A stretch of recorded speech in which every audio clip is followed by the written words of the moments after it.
Hello, my name's Brandon Stover, and today we're going to cover how you can use your podcast equipment to begin recording some episodes. We're going to cover three things: how to set up your environment so you have the best sound quality, how to record an episode by yourself, and how to record an episode with a guest online. By the end of this, you should begin to understand how to use your podcast equipment effectively so that you could record either solo episodes or begin to do interviews and have high quality audio no matter what you're recording. Now, why do these topics matter? Well, recording is the bread and butter of being a podcaster. It's the same action that you'll take every time you sit down to make an episode. So mastering this skill is absolutely necessary. Now, we'll have other lessons about how to conduct a great interview or how to craft episode outlines, but today we're going to focus mainly on the technical aspects of recording and the best practices for your sound quality, which include the environment and using your microphone. And this part is important because some listeners are not going to tolerate poor audio quality. It's hard enough to engage with listeners through your content and the words that you're speaking, so we don't want to make it harder on ourselves by having poor audio quality that turns them off. Additionally, if you're editing your own podcast, this is going to save you a lot of time in post-production. And if you're having somebody else edit your podcast, well, then this is going to save you money because they don't have to spend as much time editing your audio. So let's start there with setting up a high quality recording environment. The first thing to check is to ensure that there's nothing making noise around you. So this includes things like fans, air conditioners, dogs, or anything else that could be making noise and interrupting your recording. This can also include your own computer fan. The second thing you want to do for your recording environment is to record in an area with dense surroundings. This means you want stuff around you that will reduce the echoing of your voice. So in professional podcast studios, you might see foam squares on the wall. However, if you're a podcaster on a budget, using things like pillows or blankets, or even lots of clothing can help to dampen this reverberation on the walls. My podcast studio is actually set up in my closet so that all the clothes and everything else that I store in the closet deadens that sound and gives you a more neutral tone. Which brings me to my next point. If you are doing an interview podcast and you're doing video recordings, you're going to want to make sure that the things that are in your background are not disturbing your guests, or if you're going to be pulling these clips for social media, you want a nice presentable background.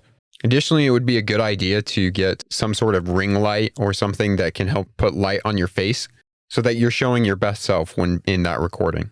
And the last tip for your recording environment is to make sure that wherever you're seated, that it's appropriate for you so you're not going to get too uncomfortable and be shifting around and making noise with that seat. Now, for most of my interviews that I do for my podcast, I do them standing, so I don't have this situation. I get to also practice better stance and speaking deeper into my diaphragm, which allows me to have a better podcast voice and to speak with more confidence.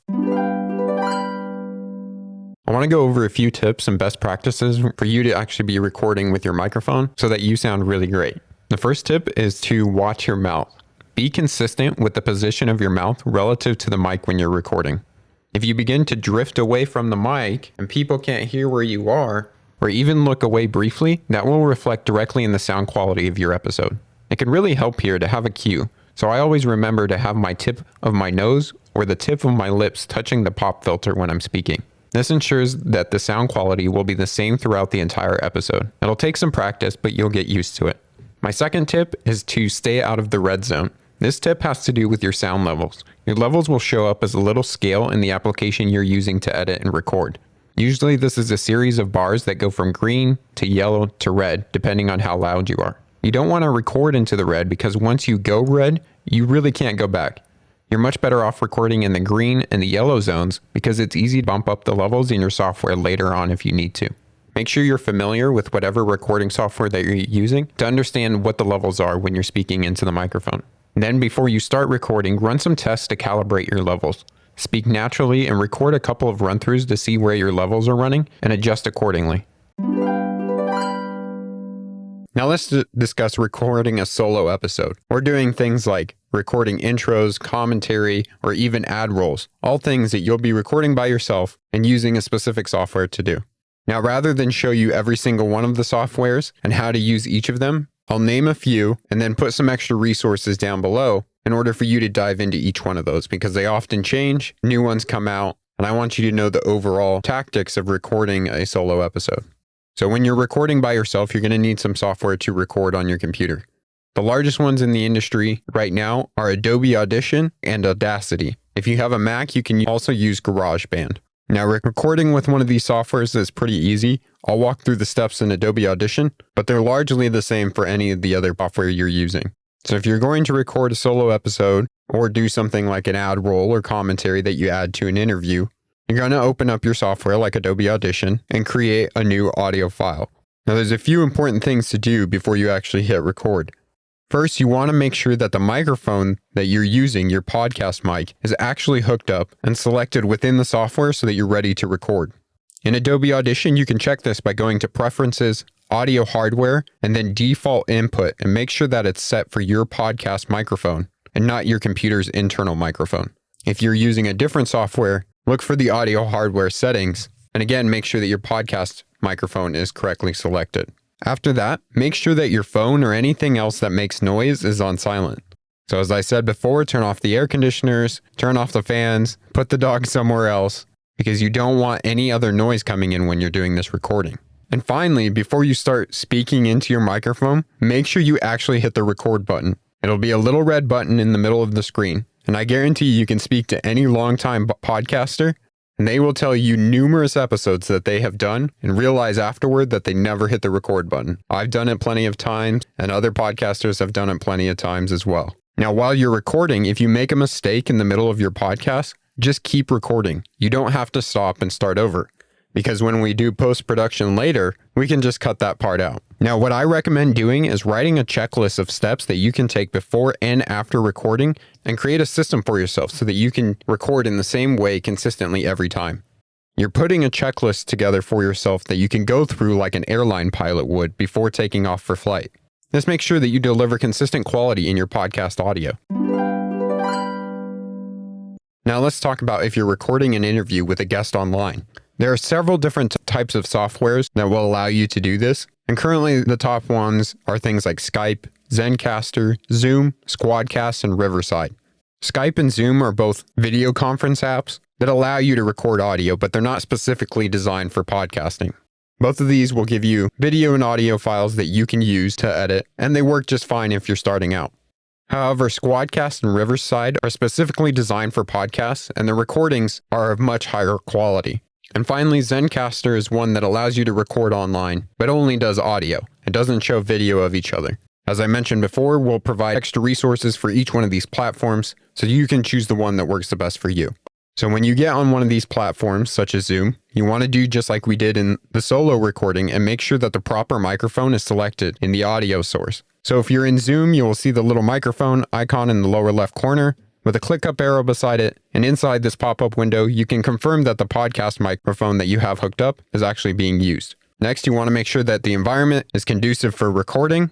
When your guest joins the meeting room, make sure that they also have their things on silent. They don't have notifications popping up on their computer, and that their environment sounds good as well. And then before you actually start the interview, make sure that you hit the record button. Now in Zoom, you can actually set it up so that when the meeting starts, it automatically starts recording and saves to either your computer or on the cloud. Some of the other softwares may allow you to do this as well. Regardless of which platform that you're using though, you want to make sure that when the audio is recording, it's recording two separate audio files. And this means that one audio file is just your voice and the words that you speak, and the second audio file is your guest's voice and the words that they speak. The reason that recording two separate files is important is because when you're doing post-production, you can edit each one of those files separately. So for example, if you're doing an interview and on one side of the audio, let's say a dog barks in the background of your audio, you can edit that out just on your audio and not have to cut out the audio on your guest's side. This means you won't miss anything that they've said, and you can still edit out the dog bark. Additionally, you guys are recording in two different environments. And so the settings that you need to apply in post-production to your side are going to be different than the settings that may need applied on their side, so that you can get both sets of audio sounding really well. If these things were together, it'd be hard to average that out and make both sides sound really good. Now, something else that you can do when recording an interview with a guest is to record using that software and then also record the interview locally. This is a little more advanced and a little redundant, but it ensures that you actually capture the interview. My guess is if you scored an interview with the President of the United States, you wouldn't want to lose that interview because the file didn't save correctly on the software or you forgot to hit record on one of them. So by having these redundant recordings, you ensure that you've actually captured that interview.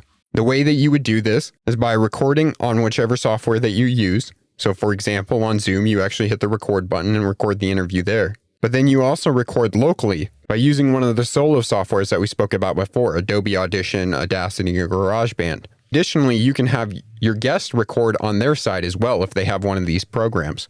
Or even having them simply open up their phone and hit record there, just in case, is always good practice. We'll provide some more resources for you to dive more in depth into this advanced tactic. The last note I want to make about recording an interview is make sure that your internet speeds are fairly decent. Otherwise, you might have cuts in and out of your audio or in your video, which are going to be really hard to try and edit out later. So a good practice is always resetting your router before you start an interview and making sure that other devices that are pulling Wi-Fi are turned off and maybe even hardwiring into your router. So to practice what you've learned today, set up a good recording environment for yourself and practice recording a solo episode. Once you've gotten a good handle of recording an episode by yourself and you've built up some confidence behind the mic, ask a friend to help you do an interview episode online. So invite them as a guest like you would anyone else and do a short little interview with them, just helping you to get familiar with each piece of the software and how to start conducting an interview. Don't forget, as you go through the process, write down checklists for yourself so that you can go through the same sequence of steps with every interview that you do. When you're finished, reflect on how the recordings went. What went well? What didn't? What can you do better next time? Start to improve your craft. As a podcaster, we're always trying to improve and get better. So start that process now with your practice episodes.